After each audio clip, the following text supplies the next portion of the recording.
하나님의 말씀 보겠습니다. 누가복음 21장 5절부터 24절입니다.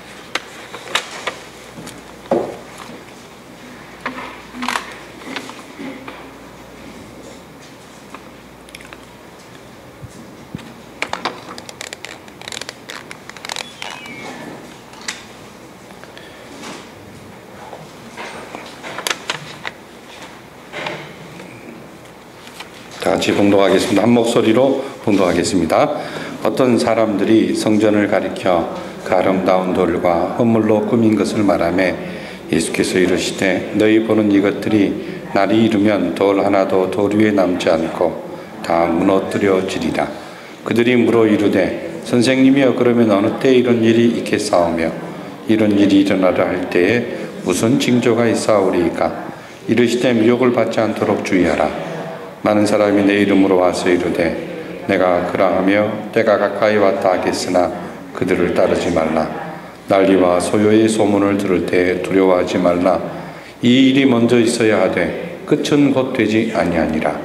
또 이르시되 민족이 민족을 나라가 나라를 대적하여 일어나겠고 곳곳에 큰 지진과 기근과 전염병이 있겠고 또 무서운 일과 하늘로부터 큰 징조들이 있으리라.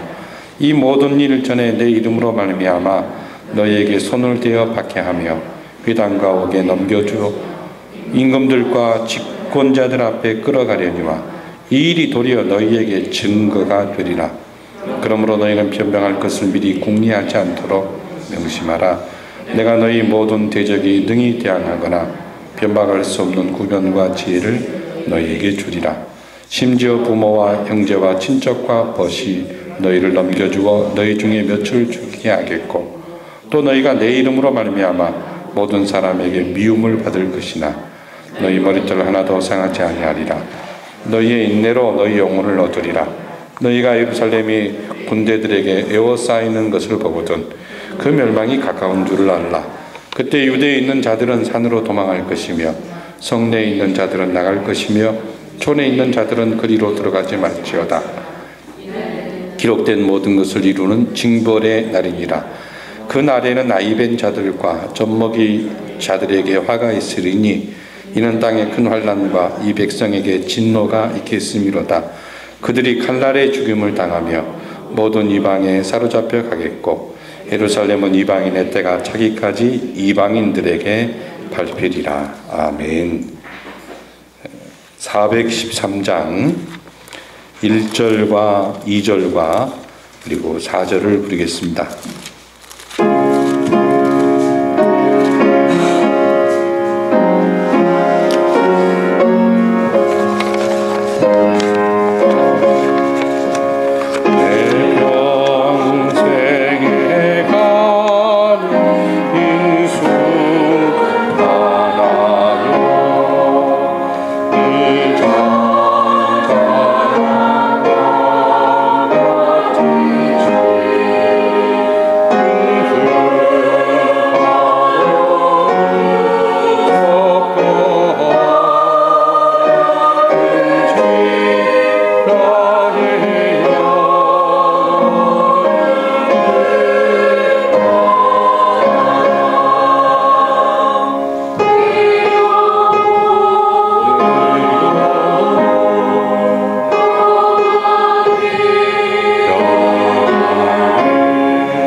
우리는 죄인입니다. 스스로 구원에 이를 수 없는 죄인입니다. 누군가가 내 죄값을 지불해 주지 않으면 구원에 이를 수 없는 절망적인 존재가 바로 저의 모습이고 여러분의 모습입니다.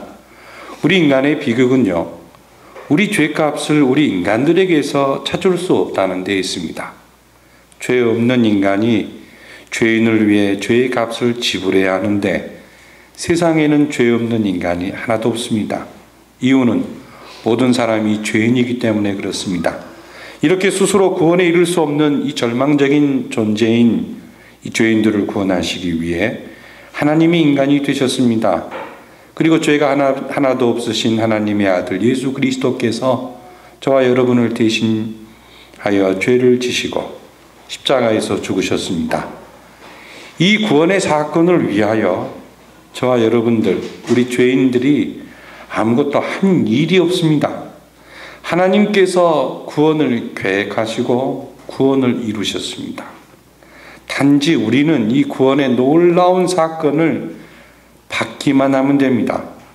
이 나라고 하는 인격체가 그 하나님이 하신 일을 그냥 받아들이기 때문에 그 받아들이는 사건을 가리켜 믿음이라고 합니다.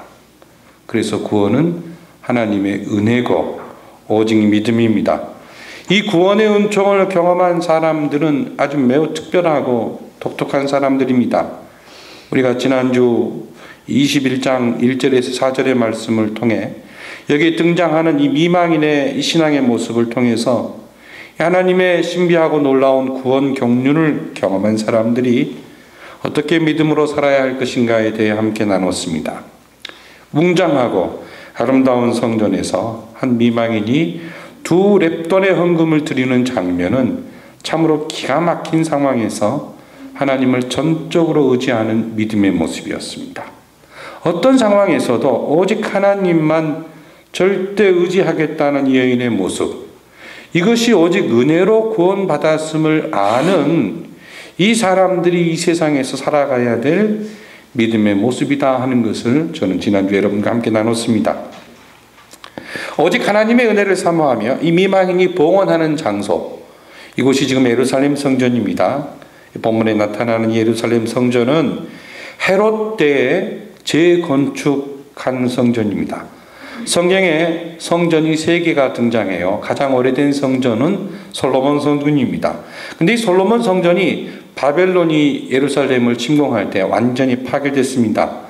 바벨론 70년 포로 생활을 마친 다음에 이스라엘 사람들이 이스라엘에 돌아와서 2번째로 성전을 건축하게 되는데 그것이 수룹바벨에 의해서 건축되어진 바로 예루살렘 제2의 2번째 성전입니다. 이 2번째 성전이 시리아의 에피파네스 안티오코네스에 의해 더럽혀졌을 때 마카비 가문에 의해 가지고 이 성전 정화 운동이 일어납니다. 이때는 성전이 외형적으로는 파괴되지 않았을 때예요. 그리고 헤롯 대왕 때 이르러서 예루살렘 성전이 재건축에 들어갑니다. 이 헤롯 대왕이 예루살렘 성전을 재건축하는데 바로 80년 동안이나 리모델링 작업을 합니다. 여러분 80년 동안 그 2번째 성전을 3번째 성전으로 재건축하게 되었으니 얼마나 웅장하고 화려했겠습니까? 헤롯이 죽은 다음에도 30년 동안 계속해서 이 재건축은 이루어졌고 예수님이 승천하신 다음 30년 동안이나 계속해서 이 지금 본문에 등장한 성전이 재건축되어지는 그런 성전입니다. 이 성전이 63년도에 서기 63년도에 이 성전이 완공이 됩니다. 80년 만에요. 그리고 7년 있다가 로마의 침공에 의해서 80년 동안 재건축되어서 화려하고 웅장하게 만들어졌던 그 성전이 하루아침에 파괴되어 버립니다. 없어져 버립니다. 불에 타버리고 그 성전에 있던 수많은 사람들은 피를 흘리며 죽어가게 됐습니다. 인류 역사상 이렇게 비극적인 모습은 우리 역사상에서 찾아보기 힘든 상황입니다. 이 예루살렘 성전이에요. 이 예루살렘 성전이 지금 계속해서 리모델링 되고 있는 그런 과정 속에서 5절에 보면 어떤 한 사람이 누구인지는 모릅니다만 바로 이 성전을 가리켜 탄식합니다. 참 감탄합니다.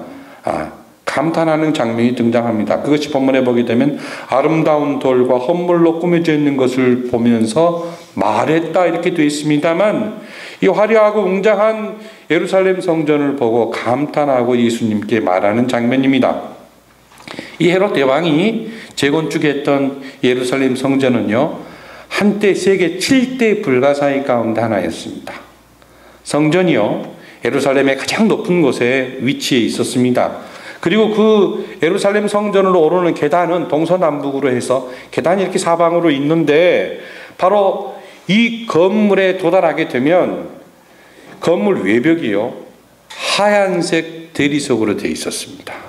여러분, 값비싼 대리석이 얼마나 비싼 줄 아시죠? 세계에서 가장 좋은 대리석이 인도에서 납니다. 인도에서 나는 대리석 가운데요, 이 강대상 하나만 한, 이 강대상보다 좀 더 큰 아주 질 좋은 대리석은요, 몇 천만 원씩 합니다. 대리석이 비싼 건 엄청나게 비싸요. 세상에서 가장 좋은 대리석으로 바로 이렇게 예루살렘 성전 외벽이 꾸며져 있었습니다. 그리고 성전 외벽의 바닥은 황금 금판이 깔려 있었고, 또 지붕도 황금으로 치장이 되어 있었습니다. 그래서 먼 곳에서 이 성전을 바라보게 되면 마치 높은 산에, 언덕에 만년설이 덮인 것 같은 그런 느낌이었어요. 왜냐하면 대리석이 워낙 하얗고 바로 좋았기 때문에 그렇습니다.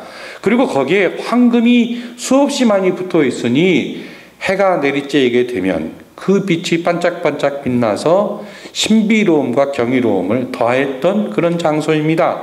사람들이 이 예루살렘 성전에 도달하게 됐을 때 햇빛이 강하게 내리쬐는 날에는 그 성전을 제대로 볼 수 없을 정도로 그 빛이 빛났다라고 하는 그런 기록도 있습니다. 태양의 빛을 주면 반사되는 빛 때문에 사람의 눈이 불편했다고 합니다. 그러니까 이 지금 본문에 등장한 이 세 번째 성전, 예루살렘 성전은 솔로몬 성전보다, 그리고 스룹바벨 성전보다 훨씬 웅장하고 화려하고 굉장히 큰 성전이었다라고 하는 것을 우리가 역사상에서 알 수가 있습니다. 혹시 여러분 이 자리에 예배하는 분 가운데 화려하고 웅장하게 지어진, 아름답게 지어진 성당이나 예배당을 보시고 혹시 부러워하셨던 분은 안 계시는지요? 저도 철이 없었을 땐 화려한 예배당이나 이 성당을 보면 이런 생각을 종종 하곤 했습니다. 야, 저 교회에는 얼마나 유력하고 부유한 사람들이 많기에 저렇게 화려하고 아름다운 건물을 지을 수 있단 말인가. 예배당 안에 들어가면 파이프 오르간이 쫙 있어요. 그리고 음향시설이 너무너무 잘 되어 있습니다. 자, 저런 곳에서 예배하면, 찬송하면 그 찬송도 세련이 되고, 또 세련된 설교를 들으면서 음향시설 가운데 예배하면 얼마나 마음이 차분해질까. 기도도 저절로 될 수 있겠지. 야, 참 아무튼 좋다. 나도 저런 축복을 받아서 저런 웅장한 건물을 지을 수 있으면 얼마나 좋을까. 철 없었을 때는 그렇게 생각을 했습니다. 근데 신학을 공부하고 난 다음에, 복음을 깊이 깨달은 다음에, 저는 그 다음부터는 웅장하고 아름답게 화려하게 지어진 예배당과 성당을 보면 이런 생각을 하게 됐어요. 야, 저 건물 짓기 위해 성도들 등골 다 빼어먹었겠구나. 야, 저 건물은 은행융자가 얼마일까? 빚 다 갚았을까? 그리고는 IMF 이후에는 이런 생각까지 거기에다 더했어요. 저렇게 크게 지은 교회 목사들과 장로들은 행여나 헌금 많이 하고 교회에서 충성 봉사했던 성도들이 하루아침에 망해서 길거리로 나앉았을 때, 건축을 위해서는 헌금하자고 해놓고 그 사람들을 위해서는 헌금하자고 했을까? 성도가 사업에 망하거나 집을 빼앗기고 거리에 나앉았을 때 저 사람들 분명히 이런 얘기 했을 거야. 가나안은 나라님도 어찌할 수 없는 것 아닌가 하고 외면했을 거야. 그러다가요, 요새는요, 생각이 좀 더 중도적으로 우회했습니다. 종종 이렇게 길을 걸어가다 보면 이 주변에서는 볼 수 없지만 한적한 농촌이나 그리고 한적한 동네에 가게 되면 아주 아담하고 작게 이 동네 한 중앙에 세워진 작은 예배당을 보게 되면 뭔가 모르게 정감이 가기도 합니다. 여러분, 웅장하고 화려하게 지어진 성전을 보고 감명을 받아서 말하고 있는 이 제자에게 예수님은 이렇게 말씀하고 계십니다. 6절 말씀 보십시오. 너희 보는 이것들이 날이 이르면 돌 하나도 돌 위에 남지 않고 다 무너뜨려지리라. 예수님께서는 성전이 파괴될 것을 말씀하셨습니다.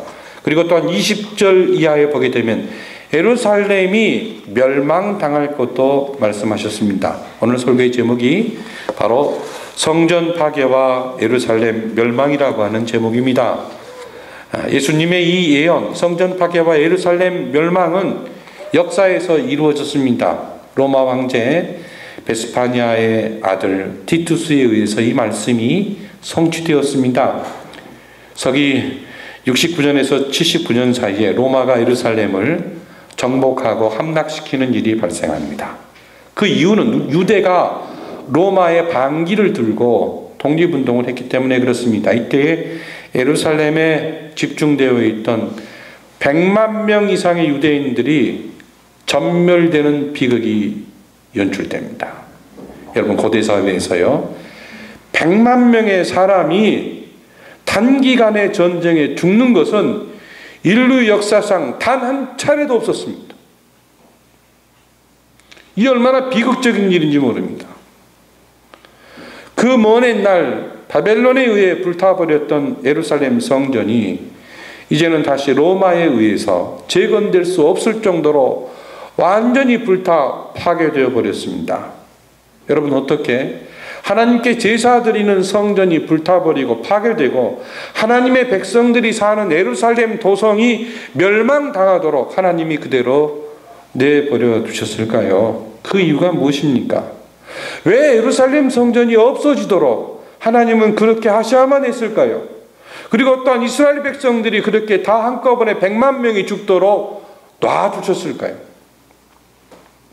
그 이유는요, 화려하고 웅장한 예루살렘 성전이 진정한 성전이 아니었기 때문에 그렇습니다. 진정한 성전은 예수 그리스도이십니다. 믿으십니까?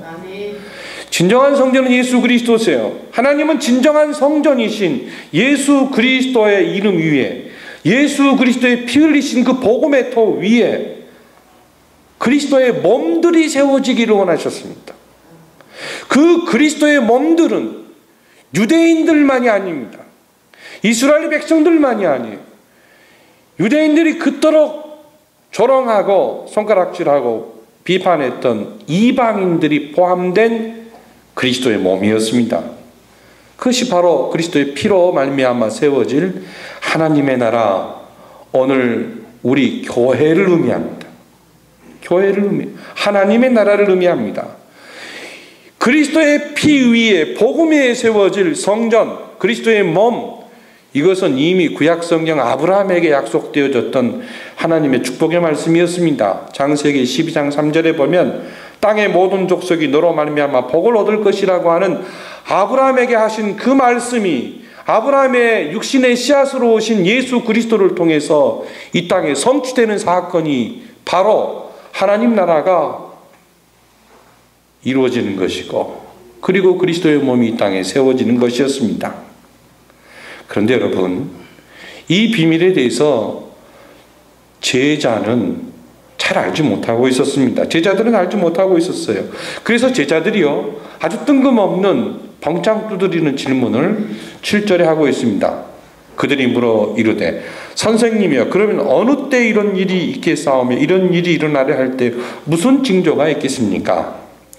질문하는 이 제자는요, 예루살렘 성전이 파괴되는 것, 그리고 예루살렘이 멸망당하는 것은 구약의 선지자들의 예언의 근거에서 볼 때 이것은 도무지 가까운 시일 내에 일어나는 것이 아니라 세상 끝에 일어난 종말의 사건이라고 하는 그런 교육을 구약 공부를 통해서 한 적이 있습니다.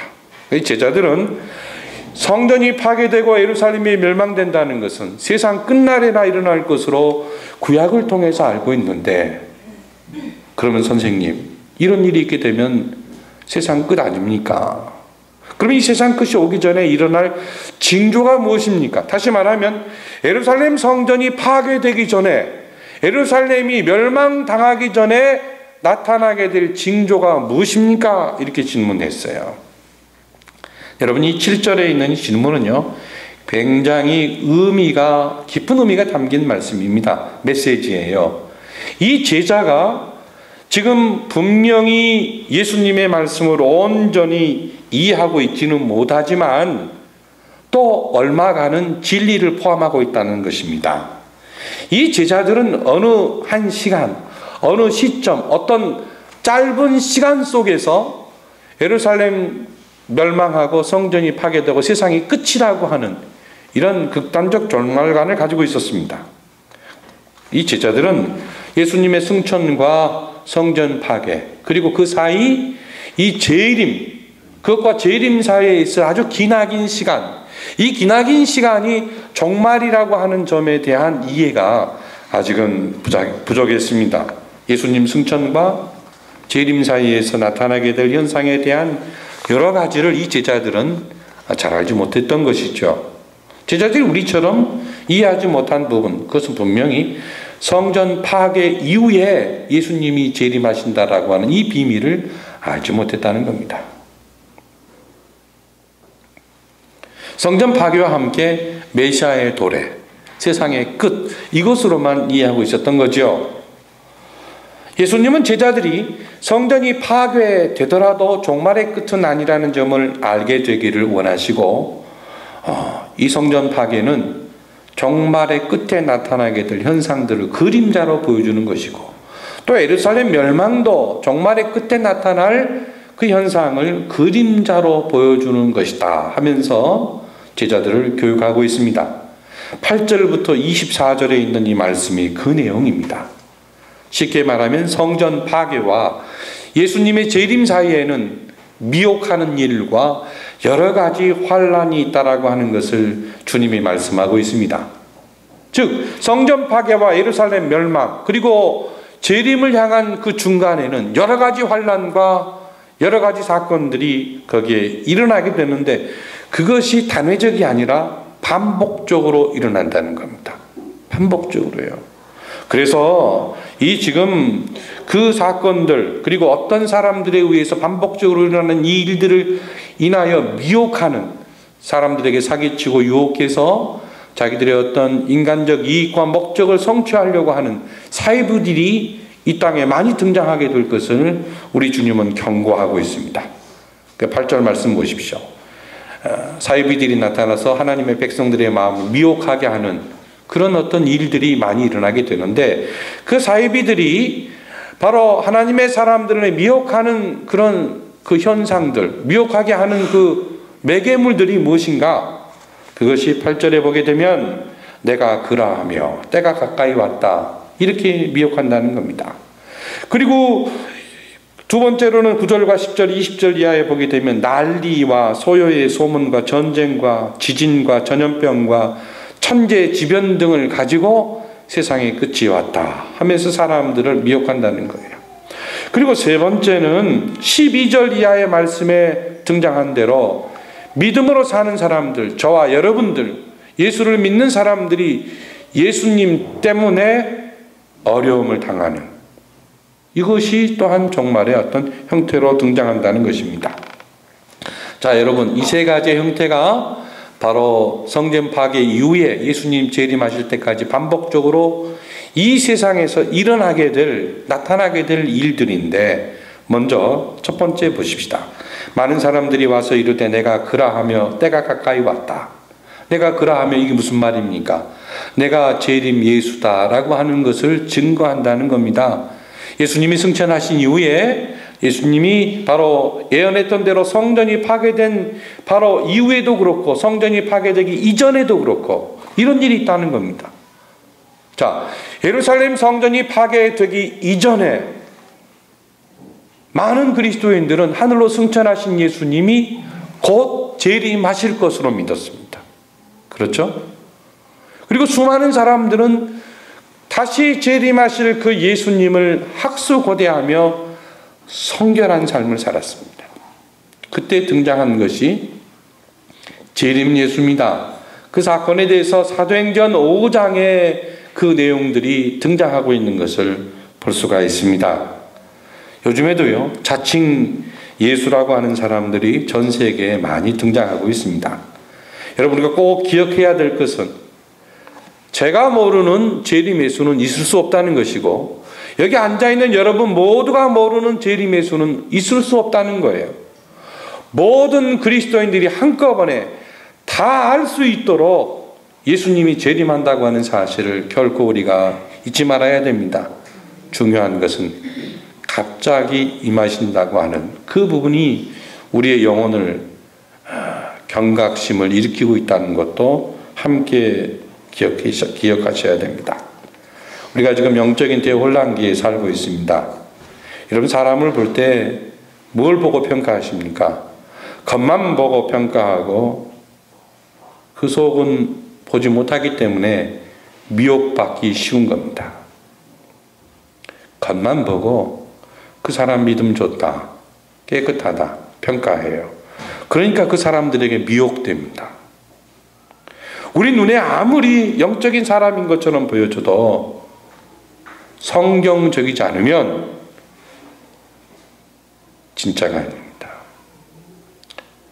우리 눈에 볼 때는 보잘것없는 사람인 것처럼 보여줘도 그가 성경적이면 우리가 배울 것이 있다는 것을 기억하셔야 됩니다. 이단들을 조심해야 될 때입니다. 이단들의 특징을 보면 여러 가지가 있겠지만 그중 기독론과 교회론 그리고 종말론의 부분이 성경적이지 않다고 하는 그 점이 이단들의 잘못된 특징입니다.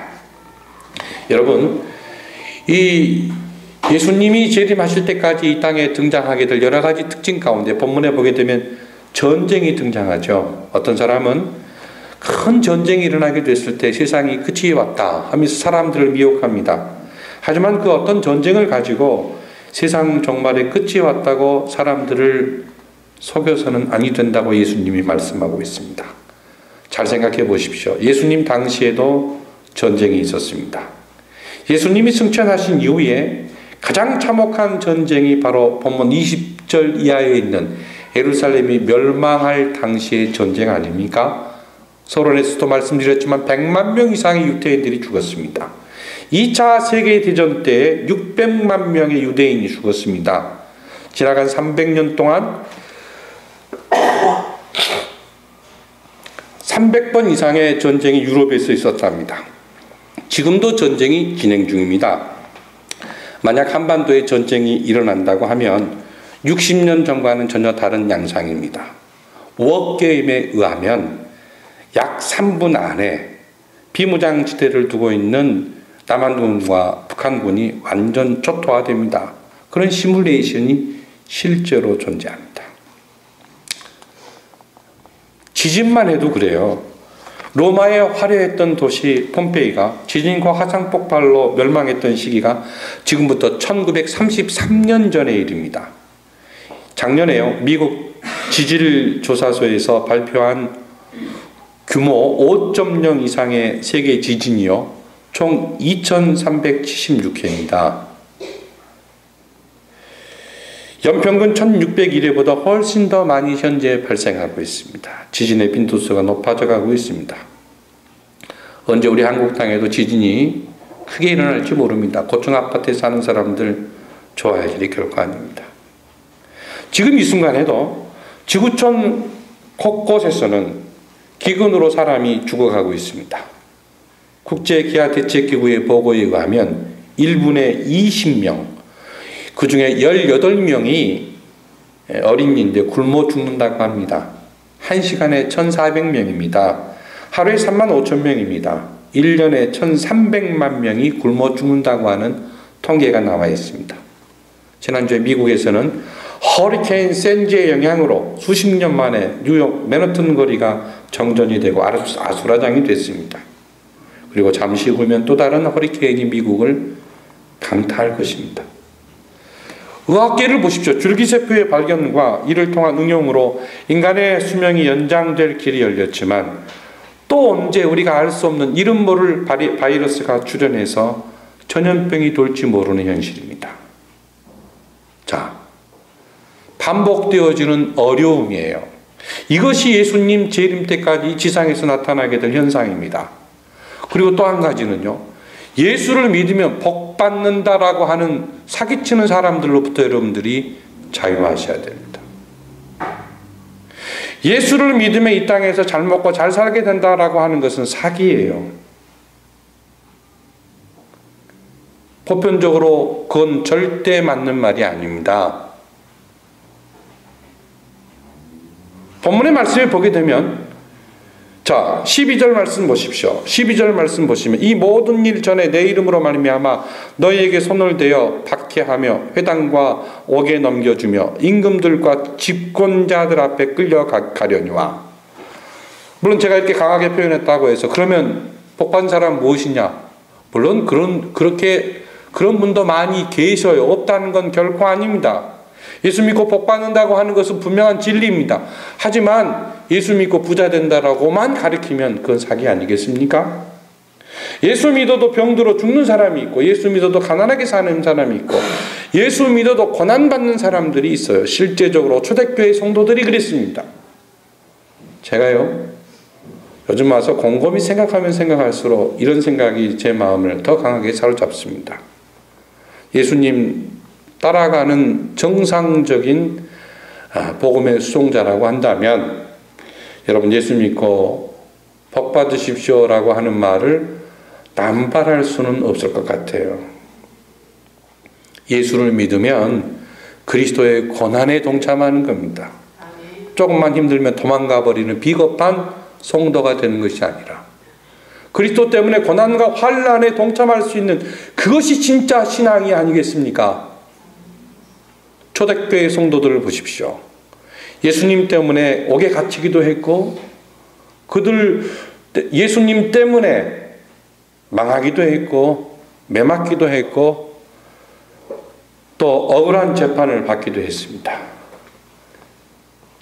예수님 때문에 당하는 환난 본문에 등장하고 있습니다. 자, 예루살렘 성전이 파괴되기 전에 실제적으로 사도들이 예수님 때문에 옥에 갇혔고 사도들이 예수님 때문에 죽었고 사도들이 예수님 때문에 억울한 재판을 당했습니다. 이게 성전 파괴되기 전의 징조예요. 마찬가지로 예수님 재림하기 전에도 이런 징조가 똑같이 나타나게 될 것입니다. 자, 여러분 이런 그 징조들이 나타날 때마다 사람들을 미혹하기 위해서 지금이 종말이라고 하며 사람들을 부추기는 그러한 사이비들을 만나게 되는 경우가 있습니다. 로마 카톨릭이요 로마 제국을 하나님의 나라로 착각을 했습니다. 그리고 로마의 평화를 부르짖었고 로마 황제가 전 세계를 다스리며 기독교로 통치하기를 원했습니다. 십자군 전쟁은 인류 역사상에 일어났던 가장 큰 범죄 가운데 하나였습니다. 그런데요 이 로마 제국이 하나님의 나라라고 생각해왔던 그 로마 제국이 이민족에 의해서 무참하게 짓밟혀지고 멸망당했을 때 많은 사이비들은 예수님 재림하실 때가 되었다.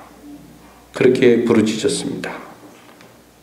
그리고 흑사병으로 인하여서 1,000만 명 이상의 유럽 인구들이 죽었을 때 예수님이 재림하실 때가 되었다 하면서 사람들을 미혹했습니다. 바로 전 1999년 7월 노스트라다무스의 예언을 믿었던 수많은 사람들이 그 전까지 세상 종말이 1999년 7월에 올 것으로 믿었습니다. 그런데 오지 않았어요.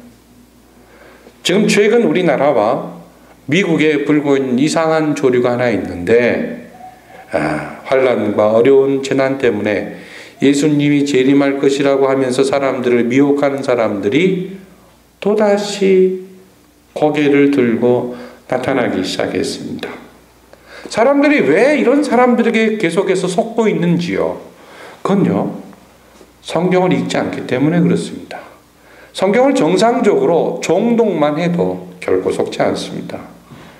그냥 목사의 설교에만 의존해서 신앙하는 사람들이기 때문에 그들은 굉장히 많이 속고 있어요. 성경을 제대로 읽고 개인적으로 경건의 삶을 살기만 해도 미혹되지 않습니다. 여러분, 이와 같은 일들이 종말에 계속해서 반복되어 나타나게 될 것인데, 이때 우리가 어찌해야 할 것인가 본문의 말씀을 통해 몇 가지로 교훈받을 수 있습니다. 첫 번째로는 8절에 보십시오.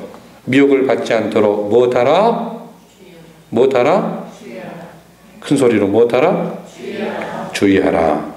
자, 거짓 믿음과 호황된 말로 미혹하는 자들의 미혹을 받지 않도록 주의하고 그들을 따르지 말아야 합니다. 그리고요, 두 번째로 보시면 9절 말씀 보십시오. 난리와 소요의 소문을 들을 때 어떻게 하라? 어떻게 하라? 두려워하지 말라. 어떤 큰 어려움이 일어났을 때 우리가 두려움이 옵니다. 믿음은요, 하늘에 떠 있는 달이 지구에 떨어진다고 해도 흔들리지 않는 것이 믿음이에요. 제가 가장 강력한 표현을 썼습니다. 믿음은 무엇이냐면 동해 앞바다에 쓰나미가 덮쳐서 용인까지 휩쓸어 버린다고 해도 흔들리지 않는 것이 믿음이에요.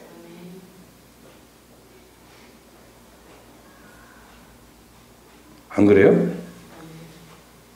안 그래요? 긴가민가 합니까?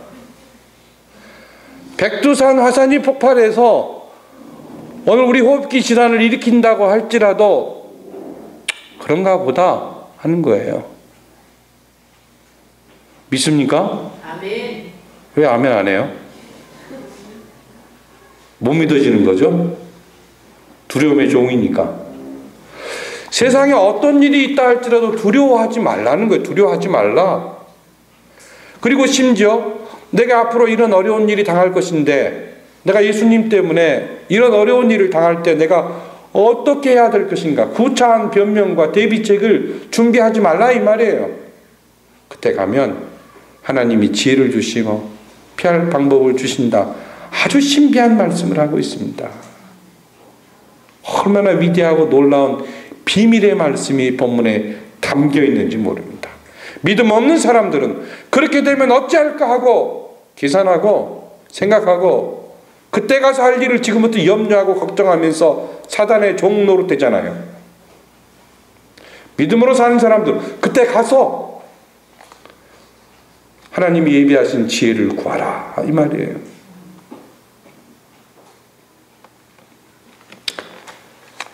수모임 때 이 부분을 나누시기를 바랍니다. 사도행전 5장에도 보게 되면 바로 거짓 선지자가 성전 파괴 전에 나타났던 장면이 등장합니다. 이처럼 예수님 재림하시기 전에 사이비들이 등장하게 될 것이에요. 그러면서 예수님은 우리가 꼭 지녀야 될 믿음의 자세를 19절에 이렇게 말씀합니다. 오늘 이 19절 말씀이 중요합니다. 같이 봉독하겠습니다. 너희의 인내로 너희 영혼을 얻으리라. 다시 한번 읽어보십시다. 너희의 인내로 너희 영혼을 얻으리라. 한 번 더 읽으십시다. 너희의 인내로 너희 영혼을 얻으리라. 끝까지 인내하라는 겁니다. 여러분, 인내한다라고 하는 것을 우리는 오해할 때가 참 많아요. 수동적으로 때리면 맞고 가만히 있는 것, 이렇게만 생각할 때가 참 많아요. 수동적인 것으로 생각해요. 물론 그거 틀린 건 말이 아닙니다. 인내라고 하는 말은요, 수동적인 부분도 있지만 내가 할 것을 하는 것을 말해요. 지킬 것은 지키는 겁니다. 다시 말하면 의로운 고난을 피하지 말라 이 말이에요.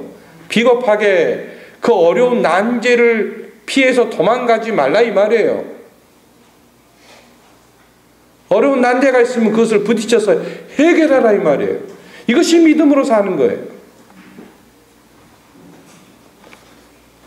의로운 고난을 피하지 않고 당하는 것, 감당해야 될 것을 감당하고 싸워야 될 싸움을 싸우는 것, 세상의 힘과 지혜로 하지 말고 하나님의 말씀과 성령의 능력을 힘입어 그렇게 하라는 겁니다. 저는 이 말씀 묵상하면서요, 이 19절의 말씀을 묵상하면서 예수님의 이 제자도에 대한 가르침의 메시지가 생각이 나서 한참 동안 가만히 있었습니다. 예수님이 이렇게 말씀하셨죠. 누구든지 나를 따라오려거든 자기 십자가를 지고 나를 따라오지 않으면 내게 합당하지 않다. 저는 이 제자도가 19절에 숨겨있는 메시지 같습니다. 이 말씀의 내용을 우리가 가슴에 새기면서 18절 말씀을 잘 이해하셔야 됩니다. 18절 말씀이 뭡니까? 다 같이 읽어보겠습니다. 너희 머리털 하나도 상하지 아니하리라. 근데 잘 생각해 보세요. 예수님의 이 말씀이 모순됩니까? 안 모순됩니까? 대단히 모순됩니다. 분명히 앞에 있는 말씀에는 환난을 당하고 기근과 전쟁과 어려움을 당할 것이라고 말씀하시면서 뒤에 와서는 너희 머리털 하나도 상하지 않겠다? 이게 어때요? 말씀이 어때요? 충돌되잖아요. 그러면서 인내로 내 영혼을 지키라고 말씀하십니다. 너희 인내로 너희 영혼을 얻으리라.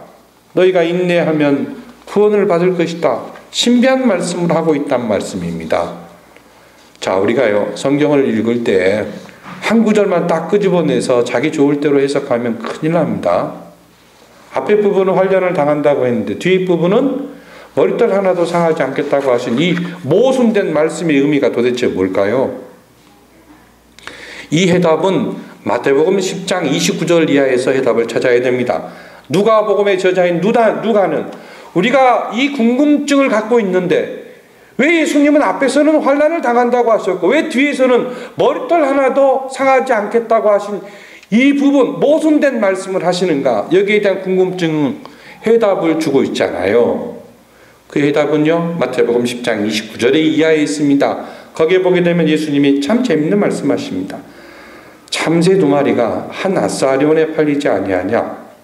그러나 아버지께서 허락하시지 않으면 그 하나도 땅에 떨어지지 아니하리라. 머리털까지 다 세신 바 되었으니 두려워 말라. 너희는 많은 참새보다 귀함이라. 참새의 죽음도 하나님의 손에 있는데 너희는 참새보다 귀하다 하는 말씀을 하고 계십니다. 이 말씀에 의하면 하나님은 분명히 우리의 머리카락을 헤아리시는 분이십니다. 우리의 머리카락 하나까지도 보살펴 주시는 하나님이십니다. 참 재미있고 웃기시는 하나님입니다.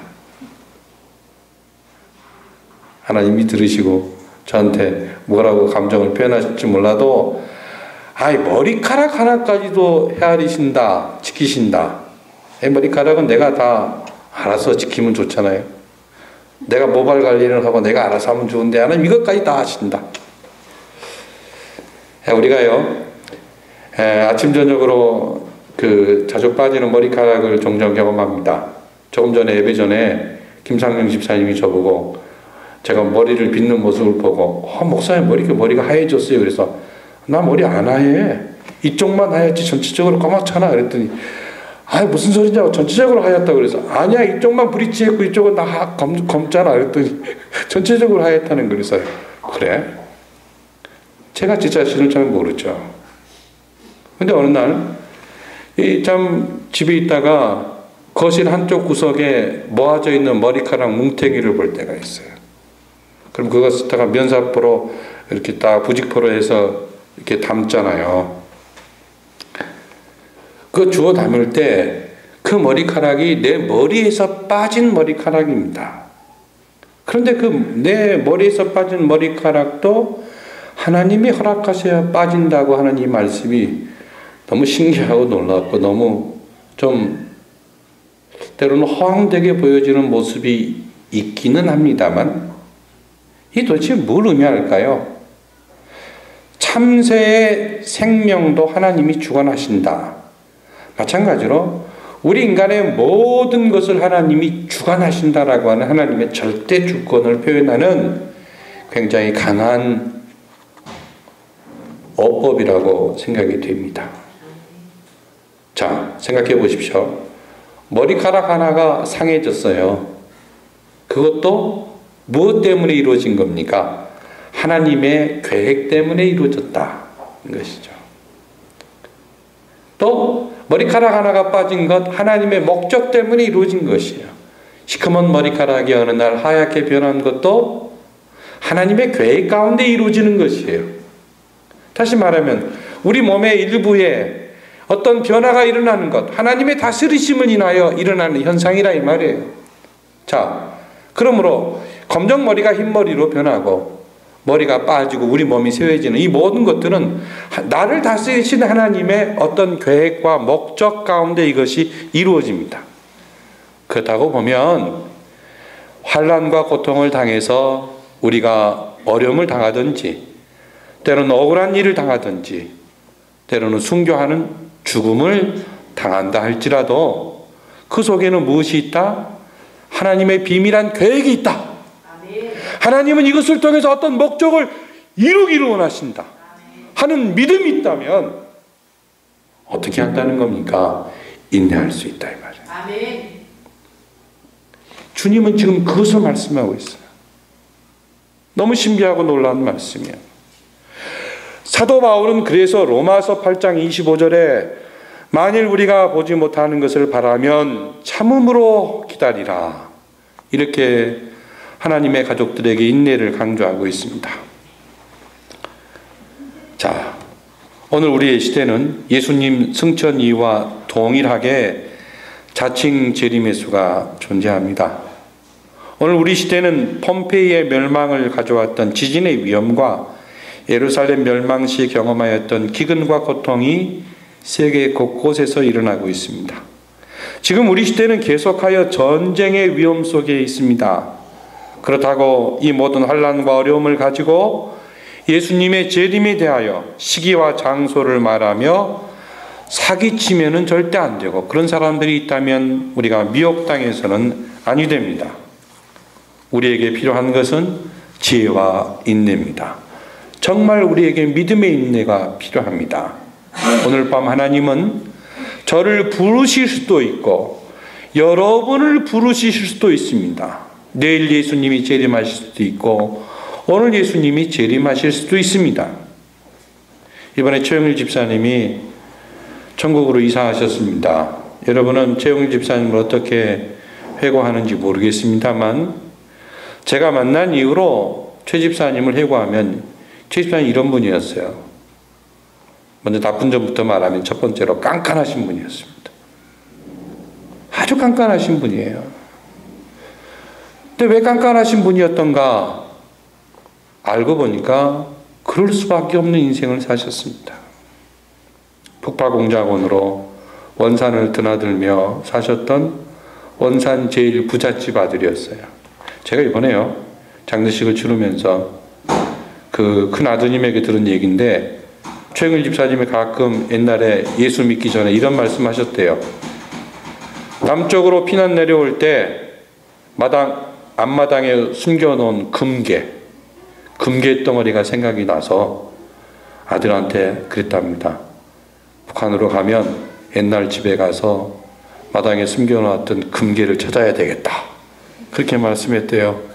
근데 매우 깐깐하게 부잣집 아들로 태어나서 옛날 그 해방 이후 광복 때 그 영화에 보면은 게시타포 독일 그 게시타포들이 타고 다니는 오토바이 있잖아요. 오토바이 딱 옆에 사람 앉는 거 2인용 그거 타고 다니셨대요. 원산 시내에서 최고의 부자였답니다.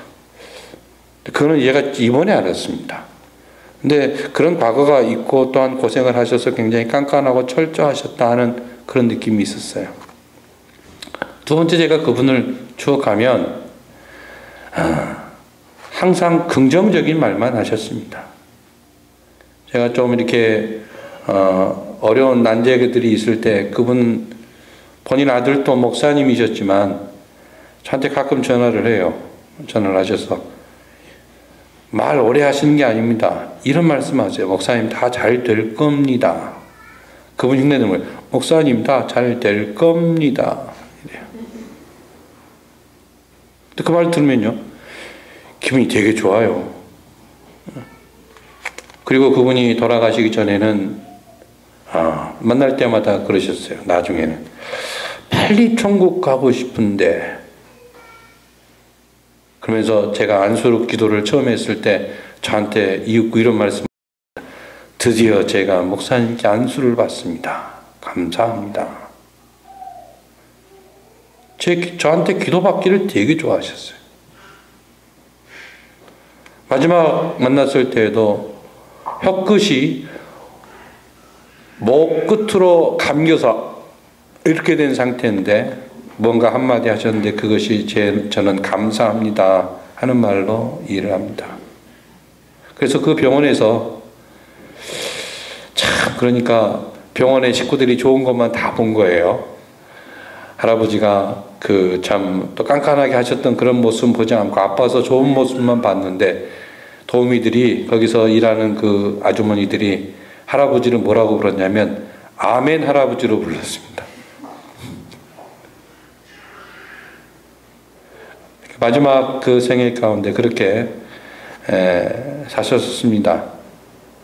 사실 그러면서도 얼마 기간 동안을 고생하고 천국에 이사하셨는데 자기 자신의 죽음에 대해 철저히 준비하며 갔습니다. 여러분, 저는 오늘 이 성전 파괴와 예루살렘 멸망 이 사건을 통해서 우리가 꼭 마음에 교훈받아야 할 것이 한 가지 있다고 생각이 됩니다. 역사는 반복됩니다만 반복되는 역사 가운데 우리가 긴장을 늦추어서는 결코 안 되는 부분이 뭐냐면 내 머리카락이 언제 빠질지 내가 나도 모른다는 거예요.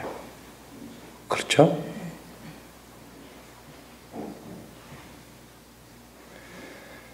내가 내 머리카락을 내 마음대로 할 수 없어요. 단지 우리는 우리의 생명을 주관하시는 그 하나님 앞에서 믿음의 인내를 유지할 뿐입니다. 믿음의 인내. 이 믿음의 인내가 뭡니까? 반복적인 말씀이잖아요. 다음 주에도 이 부분을 좀 더 자세히 믿음의 인내를 어떻게 유지할 것인가 또 함께 나누게 될 것입니다.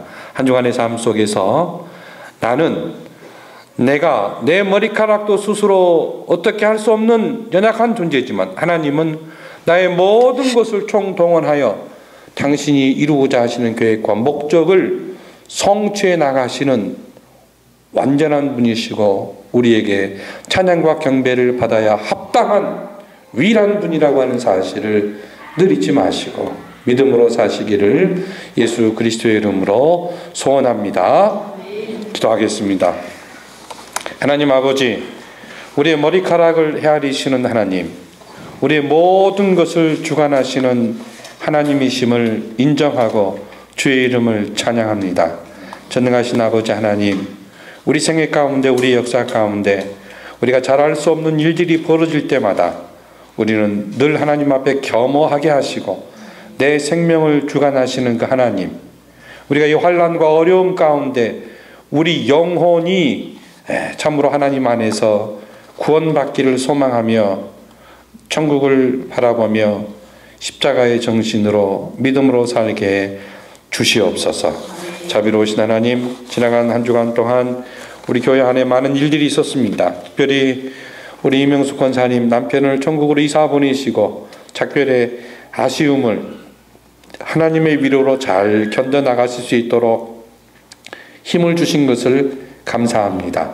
우리 모든 하나님의 가족들이 이제 이러한 일들을 우리 생애 가운데에도 여러 번 경험하게 될 터인데 주님, 우리가 나 자신의 죽음도 준비하고 또 우리 주변에 사랑하는 형제와 가족과 부모의 이 모든 미래에 대해서도 고민하면서 믿음의 지혜를 가지고 인내하며 소망 가운데 살아가도록 도와 주시옵소서.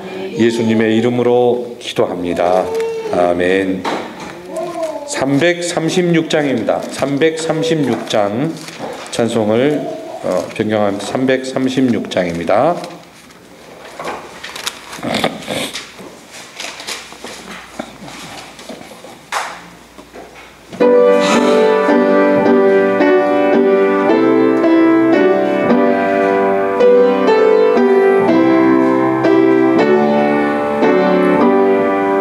환난과 핍박 중에도 성도는 신앙 지켰네.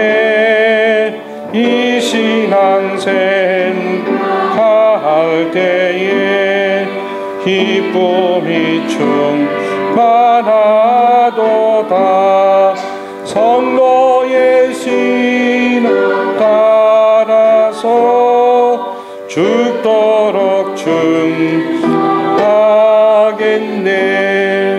복중에 매일 성도나 양심은 잘 얻었네. 우리도 곧 받으면 죽어도 영광 되도다. 성도의 신앙 따라서 죽도록 충하겠네. 성도의 신 본받아 원수도 사랑하겠네.